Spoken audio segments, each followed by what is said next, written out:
Les étalons du Burkina quittent la CAN avant les quarts de finale. Pour leur dernier match, les vice-champions d'Afrique se sont inclinés face au Congo-Brazzaville. Et puis, le dossier de ce journal est consacré à la spiruline.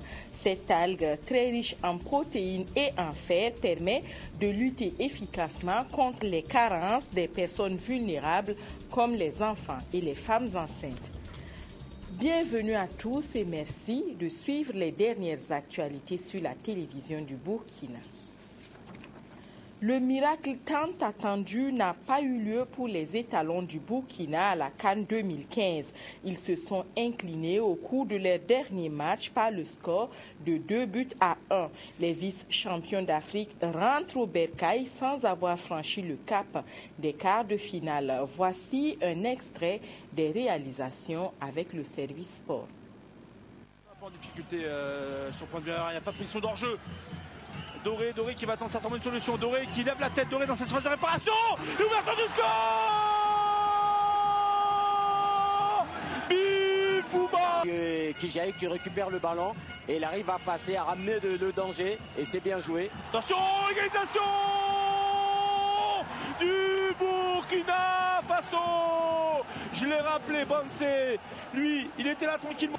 Attention, le gardien qui passe à travers. Le deuxième but congolais. Est-ce que c'est Ondama? Est-ce que c'est un contre son camp Roger? Par contre, on a vu une mauvaise sortie du gardien. J'ai l'impression que le ballon lui rebondit sur le dos. Et c'est Ondama qui, malencontreusement pour lui, heureusement pour lui. Revenons au Burkina Faso. L'Union des forces centristes a rencontré la presse ce samedi à Ouagadougou. Les responsables du parti ont déploré le fait que les Burkinabés de l'étranger ne puissent pas prendre part aux élections de 2015. Pour une réconciliation véritable, l'UFC appelle à associer les coutumiers et les religieux à la gestion de la chose publique. Des précisions avec Nathalie Sawadou. L'UFC, l'Union pour les forces centristes, à cette première sortie post-insurrectionnelle, a tenu à rendre hommage aux victimes de l'insurrection et à dire ses condoléances à la nation entière.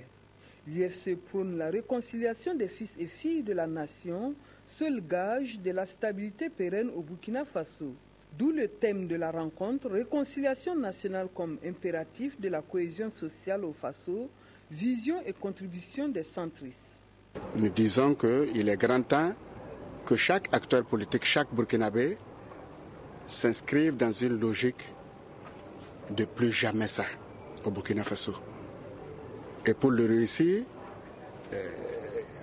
il ne s'agit pas de se précipiter, même si nous tenons à ce que les élections se déroulent à bonne date, en oubliant une fois encore de plus cette impérieuse nécessité de mener une politique de réconciliation inclusive, pas pour diviser, pas pour en rajouter à la douleur des uns et des autres, mais pour évoluer ensemble vers la réconciliation des cœurs des fils et filles du Burkina Faso. Les responsables du parti se sont prononcés sur les questions brûlantes, à savoir les votes des Burkinabés de l'étranger, la baisse des émoluments des députés du CNT et la question de la représentation des autorités coutumières et religieuses dans les organes et instances officielles. Il est question du vote de nos compatriotes de l'extérieur, de la diaspora, qui malheureusement ne pourront pas prendre part au vote. Nous le déplorons. Ça agit également de féliciter le CNT pour avoir revu les émoluments de ses conseillers à la baisse. C'est la preuve d'une écoute du peuple. Il y a également la question que personne n'évoque de la représentation de nos autorités coutumières et religieuses dans les organes et instances officielles. La seule façon de lutter contre l'intégrisme religieux, comme on le dit, c'est de le prévenir. Du reste, l'UFC dit s'assumer entièrement sur sa politique d'antan et promet appeler toujours à prospecter des pistes pacifiques de résolution de crise au Burkina Faso. Allons maintenant à Ouayouguia où le M21 a installé sa coordination régionale. Cette structure de la société civile se donne pour mission de participer à la vie socio-économique et politique de la région du Nord. Brice Kientra. À peine créé, le M21 décentralise son action et se lance à la conquête de la région du Nord. Organisation de la société civile, le M21 a aujourd'hui sa coordination régionale du Nord composée de 5 membres. Objectif de ce rendez-vous avec le Yatenga, réaffirmer la position du mouvement dans les luttes pour la bonne gouvernance, la démocratie, veiller et accompagner la transition au Burkina Faso. À l'ère actuelle, le pouvoir appartient au peuple. C'est ce message que nous sommes venus donner. Nous sommes venus également dire à la population de Waiguya, c'est vrai, la transition est là. Les dossiers phares de la transition, c'est d'abord la justice. Et puis, préparer la transition. Nous allons vraiment travailler avec la population de la région du Nord qui mérite d'être écoutée présentement, sera écoutée et soutenue par le M21 qui aura l'œil sur la gouvernance actuelle et la gouvernance politique qui viendra d'ici là en 2015.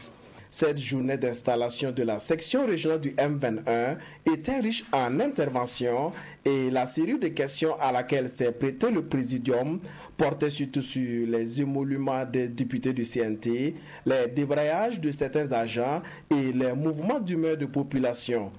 J'ai compris dans la salle que la jeunesse aujourd'hui a pris ses responsabilités et que plus rien ne sera comme avant. Ils l'ont compris. Et même nous, ça n'a pas été facile pour nous. Parce que les gens cherchent à comprendre ce qui s'est passé et qu'est-ce qu'on va faire. La nouvelle équipe du M21 du Nord a déjà du pain sur la planche et devrait s'atteler avec l'ensemble des OSC de la région à trouver une issue des questions de société, de création d'emplois et de justice. Après Bobo, Koudougou, Fada et Wayougouya, le mouvement compte étendre ses actions dans tout le Burkina Faso. À Pau, les élèves ont parlé de droits humains en sketch. Ils ont rivalisé de talent et d'imagination pour exprimer leur idée de la tolérance. Au terme de la compétition qui a regroupé les établissements secondaires de la ville de Pau, c'est le lycée provincial de la capitale du Naouri qui a tiré son épingle du jeu. Le point avec Ismaël Diloma Sirima. Un concours de sketch autour du thème « Contribution de la jeunesse à la promotion des valeurs de tolérance et de paix au Burkina Faso ». 6 heures durant, 11 troupes se sont succédées sur la scène pour montrer leur talent de comédien.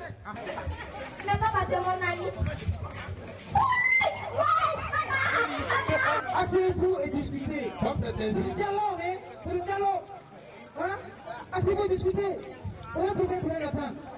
Les différents sketchs se sont penchés sur des thématiques telles que les conflits religieux, fraternels, entre agriculteurs et éleveurs, de même que les revendications à caractère incivique. À l'issue des prestations, c'est le lycée provincial de Pau qui est couronné vainqueur. À travers cette activité-là, nous comptons d'abord sensibiliser les jeunes sur les valeurs de tolérance et de paix, la nécessité pour eux de cultiver ces valeurs-là et d'être eux-mêmes des apôtres de la promotion de la tolérance, de la paix, par la prise de conscience de leurs responsabilités et dans la promotion de ces valeurs-là. Pour avoir séduit le jury, la troupe Éveil a été classée 3e et elle a obtenu une prime de 50 000 francs. La 2e place est revenue à la troupe Mège qui a reçu 75 000 francs. Et le vainqueur du concours, le lycée provincial de Pau, décroche la somme de 100 000 francs. Les violences faites aux femmes et aux filles sont des atteintes aux droits humains et la coalition nationale contre ce genre de violence est convaincue que l'on peut changer la situation par le dialogue. Avec l'appui de l'ambassade du Canada, elle a organisé à Fada une rencontre avec les leaders de la province. Mamadouba. La coalition nationale contre les violences faites aux femmes et aux filles renforce les capacités des leaders d'opinion de la province du Gourmand. Cette action s'inscrit dans le cadre de la nouvelle approche de la coalition. C'est l'approche que nous pouvons mettre fin aux violences.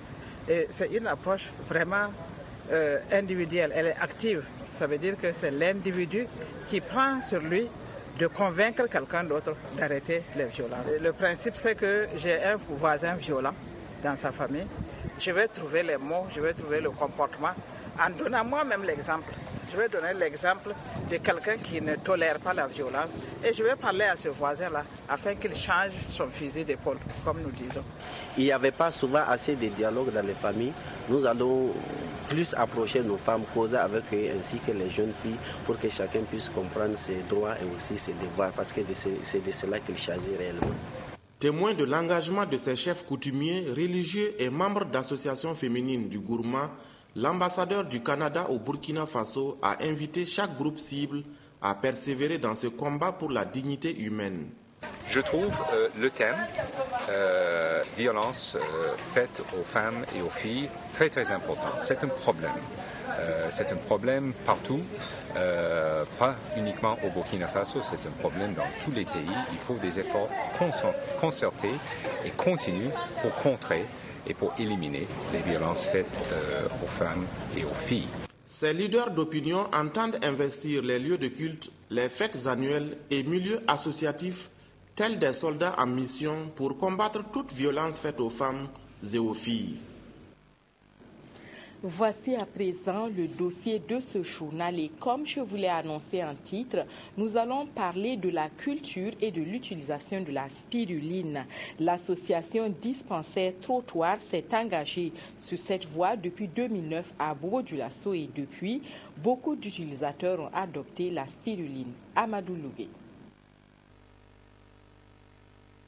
Cultivée par l'association Dispensaire Trottoir de Bobo-Dioulasso, cette micro-algue, dont la découverte date des années 1950, a beaucoup de vertus. Ici, nous sommes dans l'un des rares centres, sinon le seul à Bobo-Dioulasso, qui s'est lancé dans la culture de la spiruline. Avec des récipients, on puise la solution verdâtre contenant le produit. Elle est tamisée dans cette maisonnette à l'aide d'instruments spéciaux. La pâte recueillie est ensuite passée dans des fours et le produit fini est obtenu à l'issue d'une journée de travail.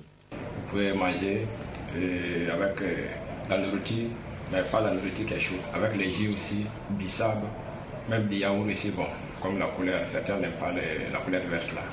Sinon, il n'y a pas de problème. Reconnue comme un complément alimentaire, la spiruline permet à ce centre de réinsertion sociale d'offrir un repas équilibré à 260 enfants pensionnaires par jour selon la direction. C'est en 2009 que l'association Dispensaire Trottoir de Bobo-Dioulasso a commencé ici la production de la spiruline. Nous l'avons connue grâce à une bénévole française qui avait fait son stage à Koudougou. Elle a connu l'association et elle a vu qu'on avait de l'espace et que vraiment nos activités allaient à l'endroit des plus démunis. Donc elle nous a proposé de trouver des fonds pour nous aider à mettre en place la spiruline qui nous permettra d'avoir un repas équilibré pour nos enfants. Aliment thérapeutique, la médecine attribue à la spiruline d'excellentes propriétés. Elle serait très riche en sels minéraux et en protéines. Près de 60% de la spiruline constituée donc de protéines, ce qui est largement au-dessus même de ce que c'est le lait, la viande contiennent comme teneur en protéines. Riche également en fer, la consommation de la spiruline pourrait vous mettre à l'abri de certaines carences comme l'anémie. Des études montrent que la spiruline possède une valeur nutritionnelle sans équivalent. Mais attention à l'abus dans certaines conditions. La seule réserve que je peux dire, c'est la forte teneur en protéines fait que c'est relativement peu conseillé où la consommation doit être peut-être contrôlée ou amoindrie. C'est ceux qui ont déjà de fortes teneurs, c'est-à-dire sur les déchets de la protéine animale même chez l'homme. Aujourd'hui, la spiruline est aussi disponible en pharmacie sous forme de gélules et en poudre. On peut l'obtenir sur conseil du pharmacien ou sur prescription. Je dois un peu la prescrire. Ah ouais. Et donc, on donne aux malades. Quand vous voyez un malade, par exemple, quand vous avez un paludisme et que vous êtes diminué physiquement, et quand votre corps ne répond plus, prenez la spiruline, ça peut vous remonter. Autrefois conseillé aux femmes enceintes et aux femmes allaitantes, aux enfants, aux personnes âgées ou affaiblies par la maladie, aux convalescents, aux sportifs, la spiruline est de plus en plus consommée par toute personne qui désire améliorer son alimentation. Ouvrons à présent la page religion de ce journal et pour commencer, nous nous rendons à la toute nouvelle paroisse de Dassasgo à Ouagadougou. Les fidèles ont accueilli leur premier curé ce samedi et c'est le cardinal qui l'a installé. L'un des défis des paroissiens sera de participer à la construction du presbytère pour permettre aux prêtres d'être plus proches des membres de la communauté. Nathalie Sawadgo. Ce samedi 24 janvier a été un jour historique pour les paroissiens de Dassasgo. Ils ont inauguré leur nouvelle paroisse et installé le premier curé de la paroisse à la personne de l'abbé François de Salnaré. Je suis très heureuse pour ce qui s'est passé ce matin. Je rends grâce au Seigneur pour tout ce qu'il a fait, tout ce qu'il a accompli. Et je lui demande de continuer à déverser ses grâces sur le nouveau curé, sur toute la nouvelle paroisse, que de cette paroisse sortent des nouveaux êtres, des religieux, des religieuses qui vont travailler à glorifier le Saint-Nom de Jésus. L'abbé François de Salnaré, nouveau curé de la paroisse, reçoit des mains de son éminence, le cardinal Philippe Ouédraogo, la croix, la parole de Dieu, le chapelet et une image de Saint Camille qui sont les symboles de la foi pour la mission. Abbé François de Sales a professé la foi catholique et a fait le serment de fidélité. Il a par ailleurs reçu les clés de l'église, du tabernacle et du portail du logement des prêtres. Nous sommes donc invités à créer cette communion, à créer cet environnement où toute personne pourra se retrouver dans son église, l'église paroissiale, et nous pourrons annoncer la bonne nouvelle allègrement dans la paix et dans la joie. Le Seigneur nous a donné d'ériger 5 paroisses dans l'archidiocèse de Ouagadougou en cette année pastorale 2014-2015. Cela me fait penser naturellement à Bethléem, à Nazareth. Il est né dans des conditions très simples, très pauvres. Alors nous avons voulu miser sur nos chrétiens, compter sur nos communautés chrétiennes pour oser ériger 5 paroisses, 100 presbytères et les églises plus ou moins construites. C'est vraiment un grand défi et nous rendons grâce au Seigneur pour l'enthousiasme du peuple chrétien qui a pris en main la vie des prêtres.